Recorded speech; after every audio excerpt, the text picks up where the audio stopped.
banyak orang yang mengatakan bahwa dunia apologet itu tidak penting. Itu adalah sesuatu cara orang-orang munafik kemudian menghalang-halangi bagaimana kemudian Islam ini harus disampaikan.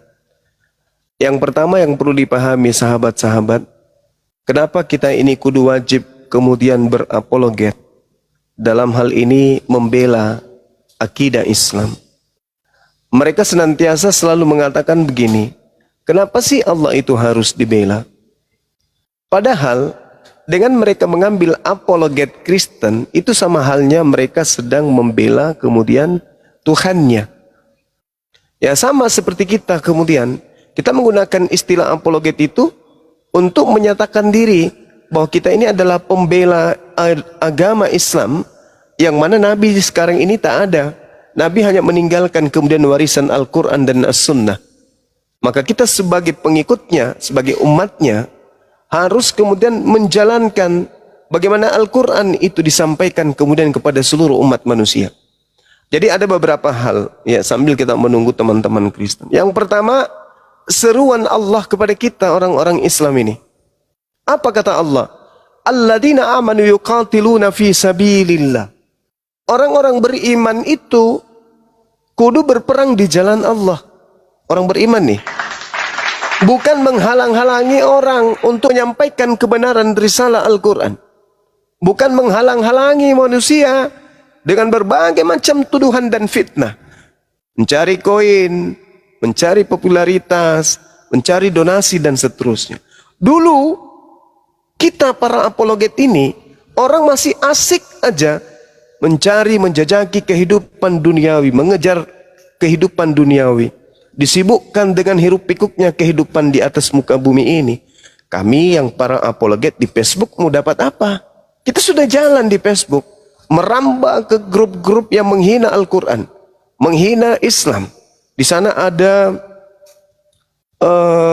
penghina-penghina Islam itu yang juga mengatasnamakan diri mereka dengan nama-nama akun-akun yang sifatnya menghina. Ya, saya banyak mengenal penghujat-penghujat Islam termasuk Saifuddin Ibrahim di Facebook itu penghinaannya sangat luar biasa. Kemudian Rudy Yohannes, Edis Mutar-Mutar, kemudian pokoknya banyak lah. Saya tidak bisa kemudian mengingat. Kami masuk kemudian merambah dunia Facebook, tak ada dana, tidak ada uang di situ. Kemudian para penghina ini, penghujat ini berpindah kemudian ke WA, grup WA. Kami kejar sampai ke grup WA. Lalu lambat laun mereka lari ke Zoom. Kami kejar sampai ke Zoom. Setelah sampai ke Zoom, ada yang StreamYard. Kami juga sampai ke sana, teman-teman. Lalu terakhir di TikTok ini. Ya. Kami kemudian juga ikut ke TikTok. Meskipun kemudian saya masih ingat sekali ya, teman-teman yang ngajak saya ke TikTok itu termasuk Uniripa. Itu maksa, ayolah bang, musuh kita sudah pada ada di TikTok. Tapi waktu itu saya belum ini, karena di Zoom masih banyak. Masih banyak di Zoom penghina-penghina Allah, penghina Rasulullah, penghina Islam. Maka saya tidak meninggalkan. Saya tidak meninggalkan kemudian Zoom waktu itu. Saya bertahan. Saya dibujuk di sana, bagus bang, kita bisa dapat gift, kita bisa dapat koin, koinnya bisa diuangkan. Saya tidak bergeming, saya tetap di Zoom. Nanti setelah di Zoom itu sudah tak ada lagi onyeng, barulah kemudian saya bergeser benar-benar ke TikTok, merambah ke TikTok. Seperti itu adanya sahabat-sahabat. Jadi bukan karena ada unsur seperti yang dipihnakan oleh kaum munafik. Gak ada itu. Kita gak ada kemudian masuk ke TikTok ini karena mau mencari popularitas atau mencari duit. Itu gak ada itu. Itu hanya tuduhan yang disampaikan kemudian oleh orang-orang yang tidak bertanggung jawab. Jadi ketika Allah mengatakan perangilah orang-orang beriman itu berperang di jalan Allah, orang-orang munafik berdiri kemudian untuk menghalang-halangi orang-orang beriman kepada Allah ini untuk menyampaikan risalah kebenaran Islam. Itu dia. Nah, kemudian Allah sudah menjelaskan itu, bahwasanya orang beriman itu mereka kemudian bersatu padu untuk berperang di jalan Allah. Alladzina amanu yuqatiluna fi sabilillah. Walladzina kafaru yuqatiluna fi sabilit taghut. Jadi orang-orang kafir, orang yang menutup diri akan dakwah ini kemudian justru mereka berperang di jalan taghut. Di antaranya ghibah, fitnah, ya, sakit hati, kemudian mengajak orang lain untuk membenci dan seterusnya. Tanda-tanda orang munafik itu apa? Mereka tidak senang melihat saudaranya kemudian berhasil, tidak bisa kemudian melihat saudaranya itu senang. Selalu saja mau melihat saudaranya itu celaka. Itu orang munafik itu. Faqatilu awliya syaitan, itu perintahnya. Kenapa kita berapologet? Karena ada perintah Allah, faqatilu awliya syaitan, perangi mereka, perangi saudara-saudara setan itu. Siapa saudara-saudara setan? Orang munafik dan orang-orang kafir. Itu perintah. Perintah dari Allah langsung itu. Bahwa kita orang-orang beriman harus memerangi saudara-saudaranya setan. Nah, bukan memerangi angkat senjata, bukan. Jadi perang yang dimaksud di sini adalah itu tadi, ud'u ila sabili rabbika bil hikmah. Perangi mereka. Perangi kemudian pendapat-pendapat sesat mereka. Hujatan-hujatan mereka terhadap Islam, itu yang harus diperangi. Maka muncullah kemudian keadaan di mana kita apologet Islam berhadapan dengan mereka, para apologet Kristen, polemikus Kristen. Tetapi di tengah-tengah kita muncul para kaum munafik. Tapi itu tidak akan pernah memberikan kita efek sedikit pun, malah kita akan semakin semangat. Kata Allah, inna kaida syaitan kana da'ifa. Karena sesungguhnya tipu daya setan itu lemah. Yang membuatnya kuat itu adalah saudara-saudaranya. Itu dia kaum munafik. Kapan kaum munafik sudah bertemu dengan para penghujat, dah selesailah. Itu makanan sehat bagi mereka tuh. Setan tepuk tangan tuh ketika mereka para penggawa-penggawa alam gelap ini pada berkumpul. Lalu Allah Subhanahu wa taala kemudian menjelaskan di ayat yang lain, a'udzubillahi minasyaitonirrajim, Muhammadur Rasulullah walladzina ma'ahu asyidda'u 'alal kuffar ruhama bainahum. Itu kata Allah. Jadi baginda Rasul Muhammad SAW, kata Allah menyatakan, Nabiku Muhammad adalah utusanku, dan orang-orang yang bersamanya bersikap keras, bersikap tegas, tidak abu-abu terhadap orang-orang kafir yang membenci kemudian beliau Rasulullah. Tetapi Rasulullah berkasih sayang kepada sesama mereka orang-orang beriman. Tidak berkasih sayang dengan pembenci-pembenci Islam. Nah ini kaidah dalam Islam. Jadi Rasulullah Muhammad sallallahu alaihi wasallam itu memang tegas kepada orang-orang kafir. Tegas Rasulullah. Tetapi berkasih sayang kemudian kepada sesama umat muslim. Nah jadi ini kaidah juga yang kemudian menjadi landasan sebagai umatnya Rasulullah dalam berpijak untuk menyampaikan risalah keislaman kepada siapapun yang mau mendengarkan Islam. Nah ini yang perlu dipahami oleh sahabat-sahabat. Kemudian Allah Subhanahu wa taala menyampaikan, ya Nabiku Muhammad, ya ibadi alladzina asrafu ala anfusihim la taqnatu min rahmatillah innallaha yaghfiruz dzunuba jami'a innahu huwal ghafurur rahim. Katakanlah kepada mereka, wahai Nabiku Muhammad, wahai hamba-hambaku yang melampaui batas terhadap diri mereka sendiri, janganlah kamu berputus asa dari rahmat Allah. Sesungguhnya Allah mengampuni dosa-dosa semuanya. Sungguh dialah yang maha pengampun lagi maha penyayang. Nah ini kenapa kemudian saya sampaikan kepada sahabat-sahabat, karena Allah Subhanahu wa taala menjadikan lisan-lisan kita ini sebab musabab kemudian sahabat kita mendapatkan hidayah. Ya, kenapa ini harus kita sampaikan? agar mereka kemudian tak ada yang berkata kelak, aunak takulu law anna Allah hadani lakuntu minal muttaqin. Sekiranya Allah memberi petunjuk kepada aku, tentulah aku termasuk orang yang bertakwa. Kata Allah dalam Al-Quran, mereka harus menerima ajaran Islam itu supaya mereka tidak mengatakan di akhirat kelak bahwasanya sekiranya Allah memberi petunjuk kepada aku, tentulah aku termasuk orang-orang yang bertakwa. Nah, petunjuk Allah itu datang melalui lisan-lisan kita. Lisan kita lah ini sebagai penyampai kepada mereka agar mereka itu kelak tidak menyesal di hadapan Allah. Terkecuali kita tidak menyampaikan. Karena kita sudah menyampaikan, tak ada lagi alasan untuk mengelak bagi mereka.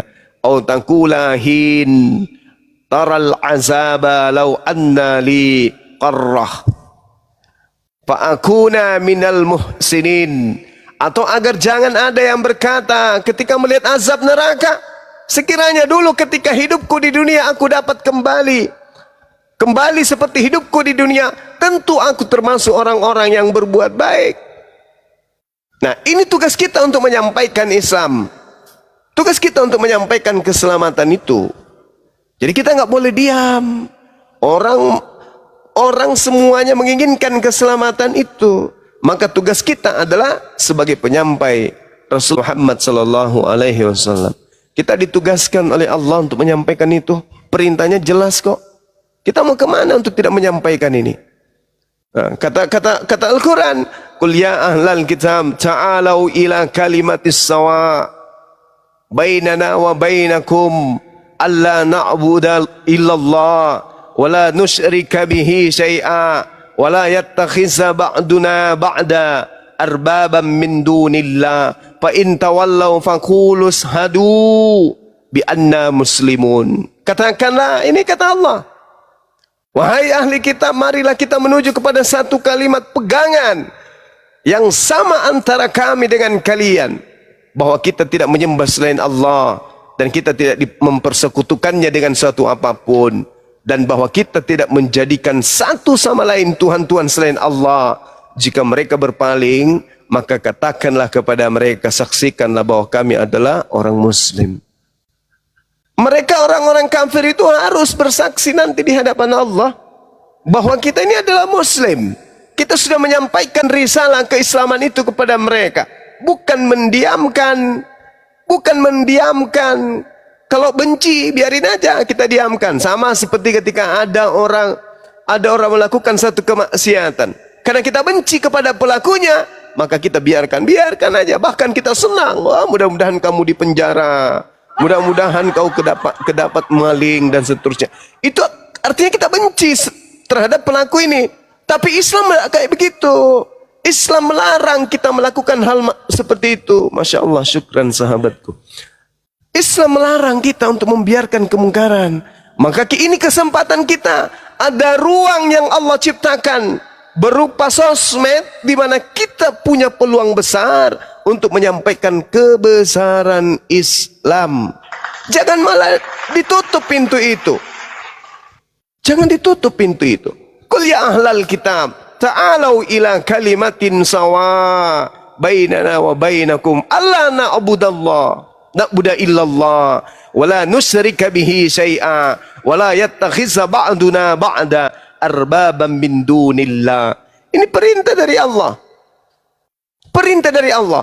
Jadi siapapun kemudian, bukan hanya Nabi Muhammad, kita ditugaskan untuk mengikuti kemudian jalan yang ditempuh oleh beliau, baginda Rasulullah Muhammad sallallahu alaihi wasallam. Apa itu? Menyampaikan kepada orang-orang kafir untuk kembali kepada jalan Allah. Dengan cara apa? Bukan dari pintu ke pintu. Tidak, mereka membuka diri. Maka kita ambil kesempatan itu untuk masuk ke dalam menyampaikan Islam. Mereka terima, alhamdulillah. Mereka tidak terima, Allah sudah sampaikan. Wa qulil haqqu mir rabbikum. Kebenaran ini sudah kusampaikan semuanya kepadamu. Siapa yang mau beriman silakan. Yang tidak mau beriman silakan. Yang mau kafir silakan. Tapi yang pasti kita sampaikan dulu Islam ini. Jangan kita diamkan. Jangan justru malah menghalang-halangi orang yang menyampaikan kebenaran. Jangan. Itu dilarang itu. Mumpung mereka kemudian membuka diri untuk dibahas. Contoh, mereka mengambil kata Allah, mereka mengambil kata Alkitab, mereka mengambil kata Nabi Rasul dan seterusnya. Ini kesempatan kita menyeru. Jangan biarkan mereka nanti nyesal di neraka. Jangan. Kita lalai menyampaikan itu berarti. Jangan dihalang-halangi. Selama masih pada koridor yang dibenarkan dan tidak melanggar hukum. Yang salah, kalau kita datang ke tempat mereka, bagi-bagi baju kaos, itu salah. Bagi-bagi baju kaos, di mana kaos itu ada tulis ayat suci Al-Quran. Padahal kita sudah tahu dia Kristen. Tidak boleh kita kasih baju kaos yang bertuliskan ayat suci Al-Quran, itu nggak boleh. Karena mereka sudah punya keyakinan. Tapi untuk diseru, udah ila sabili rabbika bil hikmah, itu perintah. Karena mereka juga ada perintah di dalam kitab mereka. Maka mereka diperintahkan, jadikanlah seluruh bangsa menjadi muridku. Beritakanlah Injil kepada seluruh makhluk. Yang percaya baptis, yang tidak percaya akan dihukum. Kita pun akan ada seperti itu. Kita juga diperintahkan, uda'u ila sabili rabbika bil hikmah wal mau'idatil hasanah wajadilhum billati hiya ahsan. Berdebatlah mereka dengan cara-cara yang baik. Ada. Ini perintah. Jadi kalau kita tidak jalankan kemudian, berarti kita menutup diri terhadap kalimatullah, menutup diri terhadap firman Allah, menutup diri terhadap Al-Quran. Apa itu namanya? Munafri. Minimal kalau kita tidak bisa mengambil bagian, minimal kita diam. Diam, nyimak. Kalau ada yang salah, ada yang keliru, ada yang butuh kritikan dan saran, masukan, berikan. Toh nomor kami para apologet sudah disebar kemana-mana. Bang Suma, antum keliru. Bang Suma, ini kayaknya harus diluruskan sedikit. Akhi, ada yang kesleo di sini. Ini ayat ini menjelaskan seperti ini. Masya Allah, kami para apologetis menerima masukan dari guru-guru. Bukan dikritikin, dipermalukan, dihujat, dinistakan. Aibnya diumbar. Sesuatu yang tidak benar difitnah kemana-mana. Padahal kemarin pada saat mau bersyahadat, nelponnya ke Bang Suma. Bang Suma, aku mau ke masjid syahadat, tapi aku tidak punya biaya. Bang Suma, aku sakit, kontrakan belum bayar. Giliran kayak gitu-gitu, ingat Bang Suma. Tapi giliran sesuatu yang harusnya dikritik dengan baik, di mana Islam memiliki adab, Islam memiliki akhlakul karimah. Islam datang menyempurnakan itu. Ada kaidah. Toh Bang Suma tidak pernah nyuntik kalian dari belakang, gak pernah sentuh kalian dari belakang, gak pernah menceritakan keburukan kalian. Kalian yang memulai, kalian menghantam Bang Suma dari belakang. Apanya salah saya? Saya gak pernah rugikan kalian. Saya gak pernah japri minta duit. Saya gak pernah minta donasi dari kalian. Gak pernah mengganggu kalian, hidup kalian, gak pernah. Bahkan kalau kalian mau, kalian butuh, Bang Suma selalu ada untuk kalian. Kurang apa lagi coba? Hanya gara-gara salah sedikit, hanya gara-gara api berdiri, kalian marah, kalian benci, kalian kemudian berkongkol-kongkol untuk menjatuhkan. Dari mana akhlak seperti ini? Baginda Rasulullah SAW tidak pernah mengajarkan kita yang kayak seperti itu. Jangankan sesama Islam, orang-orang kafir aja kita benerin. Orang-orang kafir aja kita luruskan. Ketika mereka menyembah anak bayi, kita luruskan. Sahabat, saudara, yang Tuhan itu bukan itu. Yang Tuhan itu yang mengutus bayi itu dengan firman-Nya. Yang kayak begini aja kita luruskan, kita perbaiki. Kita menginginkan keselamatan bagi mereka. Karena dinul Islam, agama yang kita peluk ini, adalah sebuah akidah yang mengajarkan rahmatan lil alamin. Mana rahmatmu ketika saudara-saudaramu kemudian melihat mereka menyembah kepada sesamanya makhluk, mereka menyembah kepada roh-roh jahat, kamu diam, kamu biarkan. Mana kemudian misi rahmatan lil alamin itu? Buktikan, buktikan. Jangan hanya kau gaungkan rahmatan lil alamin dalam rumah tanggamu, jangan. Tapi sebarkan, karena itu adalah perintah. Rasulullah, Rasul kita, junjungan kita pun diperintahkan hal yang sama. Maka kita sebagai umatnya harus kudu tablik. Kudu siar bagaimana Islam itu harus disampaikan, tersampaikan kepada seluruh alam semesta. Itu adalah tugas kita sebagai umat Rasulullah. Al-Quran harus sampai hari kiamat. Al-Quran sendiri, Allah sendiri yang mengatakan itu. Maka Allah menjaga Al-Quran melalui lisan-lisan kaum muslimin dan muslimat. Jangan dihentikan. Jangan dihentikan. Para ulama, para da'i, para mubalik, para kiai, ustadz-ustadz kita yang kita muliakan, gaungnya di masjid, gaungnya di pesantren-pesantren. Lalu bagaimana dengan saudara-saudara kita yang selama ini salah pijak? Siapa yang akan memberikan mereka kemudian jalan kesegaran iman? Siapa yang akan mengajak mereka untuk meluruskan akidah, meluruskan dan menancapkan kemudian siratal mustaqim itu dalam kehidupan mereka? Siapa yang akan menjadi hudan? Siapa yang akan menjadi nur kepada mereka? Kalau bukan kita. Ada masa, ada jalan, ada kondisi, potensi, peluang, ruang itu terbuka dengan lebar. Apa itu? Diskusi perbandingan agama. Itulah saatnya kita menyampaikan kemudian risalah keislaman ke atas muka bumi ini. Kita bukan seorang nabi, bukan juga sahabat Rasulullah, bukan ulama, bukan pakar, bukan ahli dalam Islam. Tapi minimal kita diperintah oleh Allah, sampaikan meskipun satu ayat. Jangan justru menghalangi. Kalau metode ini keliru, kasih metode yang betul. Kalau apa yang dilakukan Bang Suma ini salah, tunjukkan jalan yang benar. Itulah Islam. Wal takum minkum ummatu yad'una ilal khair wa ya'muruna bil ma'ruf wa yanhauna 'anil munkar. Itu Islam tuh. Bahkan Allah mengatakan apa dalam Al-Qur'an surah As-Saff? Innallaha yuhibbul ladzina yuqatiluna fi sabilihi. Itu kata Allah. Indah apa kurangnya Islam itu? Kurang indah apa Islam itu? Sempurna Islam itu ketika kemudian kita menjalankan hukum Islam ini dengan ikhlas. Bukan iri dengki, bukan caci maki, bukan fitnah, hujat, menggibah dan seterusnya. Toh saya secara pribadi nggak pernah merugikan antum semuanya kan ya. Allah mengatakan innallaha yuhibbul ladzina yuqatiluna fi sabilihi saffa ka'annahum bunyanum marsus. Sesungguhnya Allah mencintai orang-orang yang berperang di jalannya dalam barisan yang teratur. Mereka seakan-akan seperti suatu bangunan yang tersusun kokoh. Rasulullah melumpuhkan kota Mekah. Sahabat-sahabat kemudian melumpuhkan kota-kota musuh. Apa hal yang mereka lakukan?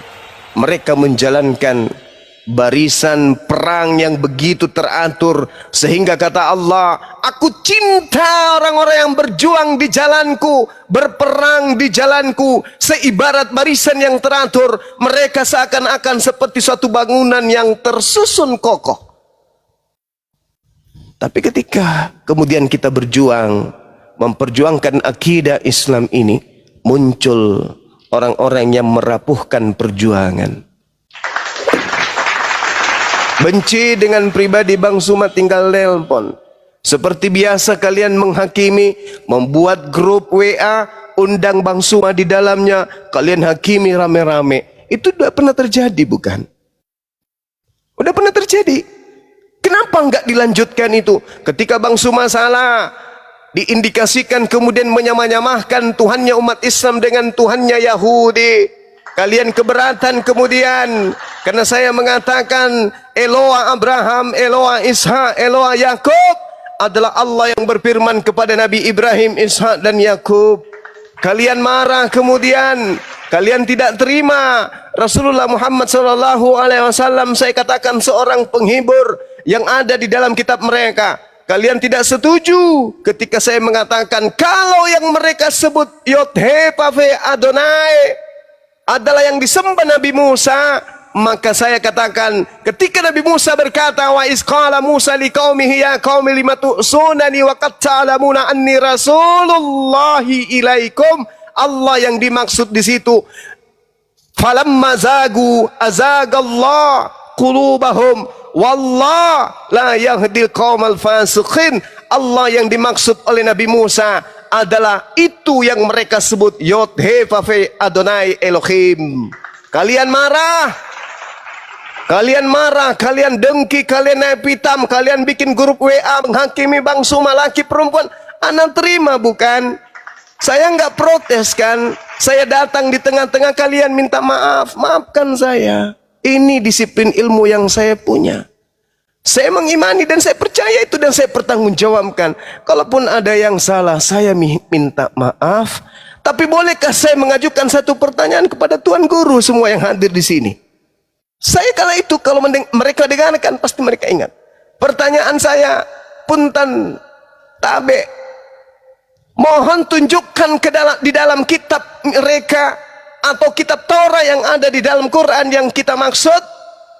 Nabi Musa dalam Al-Quran di dalam surah Ibrahim ayat 4, bagaimana Allah mengutus seorang rasul pasti menggunakan bahasa kaumnya. Nabi Musa datang tengah-tengah Bani Israel menggunakan bahasa Ibrani. Tolong tunjukkan Allah Subhanahu wa ta'ala dipanggil oleh Nabi Musa dalam bahasa Ibrani dengan sebutan apa? Mereka tak satu pun bisa menjawab. Hanya bisa menghakimi, tidak bisa memberikan solusi. Pernah saya alami. Pernah kalian lakukan? Menghakimi saya di grup WA. Dan saya usap dada. Saya ambil air satu gelas. Saya teguh, saya minum. Saya sabarkan, ya Rabb, berikan petunjuk pada hambamu ini. Dah selesai perkara. Tak ada dendam masa itu. Lalu kemudian ada masa kalian membuat Zoom. Kalian undang Bang Suma. Kalian suruh Bang Suma bersyahadat di hadapan kalian. Saya lakukan. Saya datang merendahkan diri di hadapan Dewan Guru pada masa itu. Ku anggap kalian guru. Kalian orang-orang hebat. Saya datang, Suma, saya paman, antum bersyahadat hari saat ini juga. Saya syahadat. Asyhadu an la ilaha illallah wa asyhadu anna Muhammadar Rasulullah.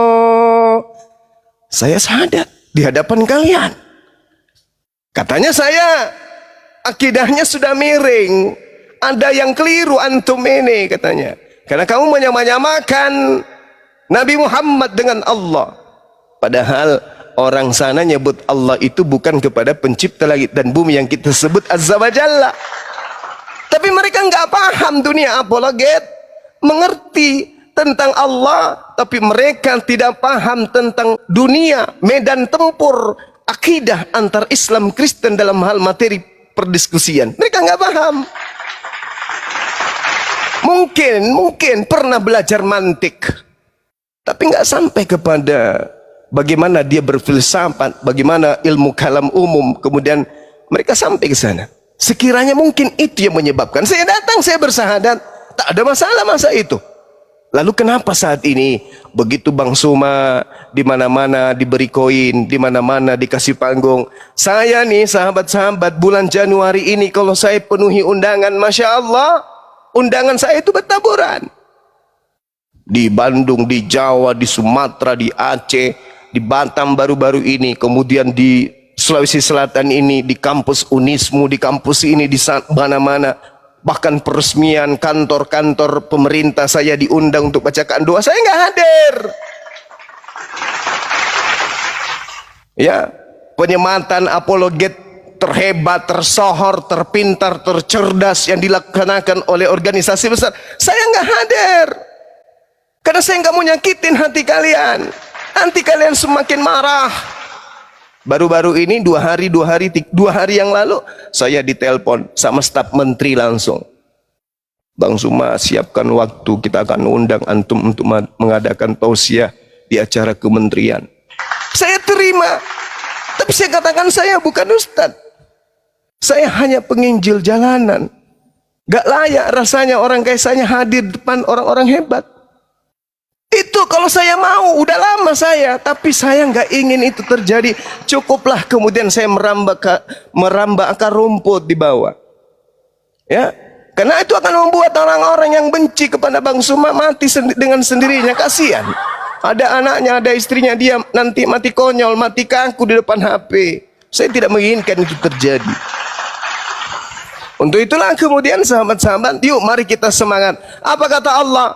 Innallaha yuhibbul ladina yuqatiluna fi sabilihi saffan ka'annahum bunyanum marsus. Sesungguhnya Allah mencintai orang-orang yang berperang di jalannya dalam barisan yang teratur. Mereka seakan-akan seperti suatu bangunan yang tersusun kokoh. Ini metode dakwah yang Allah kasih. Strategi perang yang Allah kasih. Kenapa tak dijemput itu? Kalau kita merasa Islam, kenapa tidak? Kenapa justru menghabiskan waktu untuk menghina, mencibir, dan seterusnya? La ilaha illallah Muhammad Rasulullah. Memang saya akui saya bukan orang sempurna. Bukan juga orang yang lebih baik dari kalian, enggak. Tapi paling tidak saya sadar bahwasanya hidup ini hanya diminta oleh Allah waktu kita untuk mengingat Allah. Mengingat Allah pada saat kita duduk, pada saat kita berjalan, pada saat kita baring. Dan apa yang bisa kita lakukan hari ini?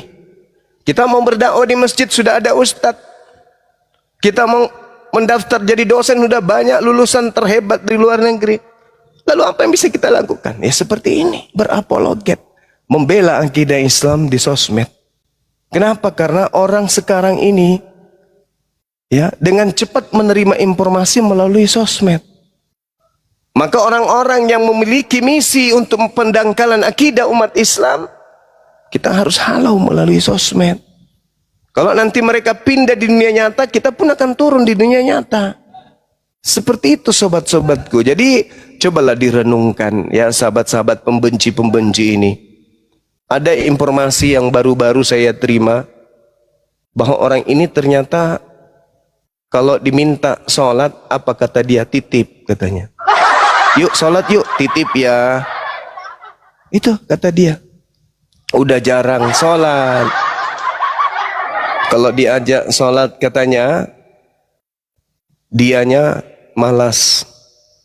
Dia katakan, titip aja deh doa sama Allah.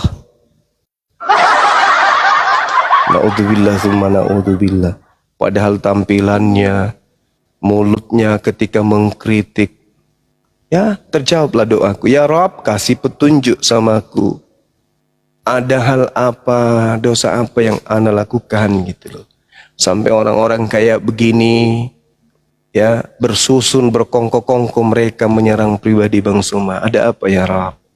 Rupa-rupanya mohon maaf Allah sendiri, bukan Allah.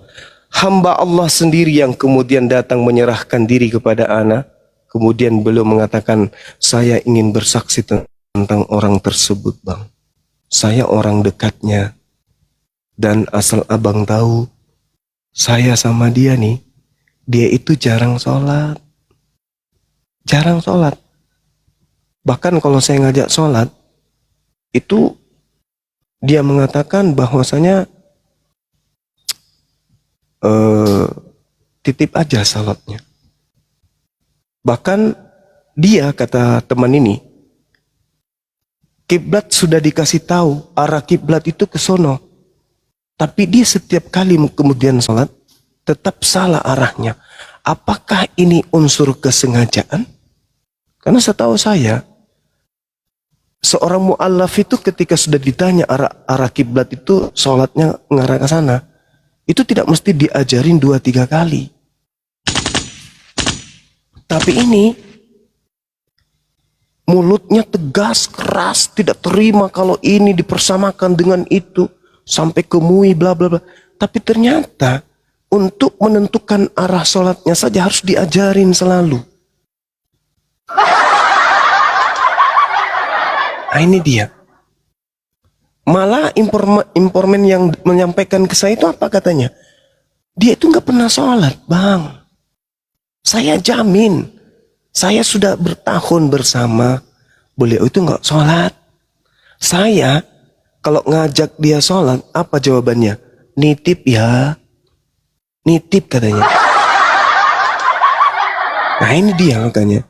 Ya jadi nantilah ya sahabat-sahabat sekalian, orang dekat beliau mengajukan diri kemudian untuk masuk ke dalam organisasi Yayasan API. Saya katakan kepada manajemen, terima orang ini, semoga dia bisa meluruskan teman-temannya yang kemarin, yang sudah sok suci, sampai dia bisa hanya mengkritisi dan seterusnya. Beliau masuk ke API, alhamdulillah Bang Handi dan tim sudah menerima beliau. Nanti kita akan ajak beliau bersaksi gimana sih orang-orang yang mengaku dirinya paling hebat, mengaku dirinya orang baik ini. Mungkin besok atau lusa kita naikkan ke Komal, beliau mempersaksikan tipikal perilaku oknum ini. Nggak apa-apa kita buka ya supaya orang tahu. Karena ini bahaya kalau sampai kita biarkan. Mengelabui orang-orang, mengatasnamakan orang-orang, mereka kemudian berbuat baik, ternyata sifatnya hanya keuntungan pribadi. Tadi siang juga ada seorang wanita yang bersaksi ke saya. Saya barusan memberikan beliau duit meskipun tidak seberapa. Kutanya, tujuannya untuk apa Bu kasih dia? Ya untuk dia melapor di Polda katanya. Jadi dia kumpulkan donasi untuk lapor-lapor di Polda itu. Nah ini bahaya kalau tidak dibongkar ya. Ini harus ditahu oleh publik. Karena orang ini saya rasa sudah nggak bisa dibiarkan begitu saja bebas ya memberikan opini negatif. Kemudian saya juga ditelepon, mohon maaf ini saya ditelepon sama ketua MCI Kofandi kemarin tentang oknum ini. Ternyata dia juga memfitnah MUI juga difitnah sama beliau dengan mengatakan bahwa Bang Suma dan kawan-kawannya itu di backing sama MUI sehingga Bang Suma itu bebas menghina, menghujat Kristen.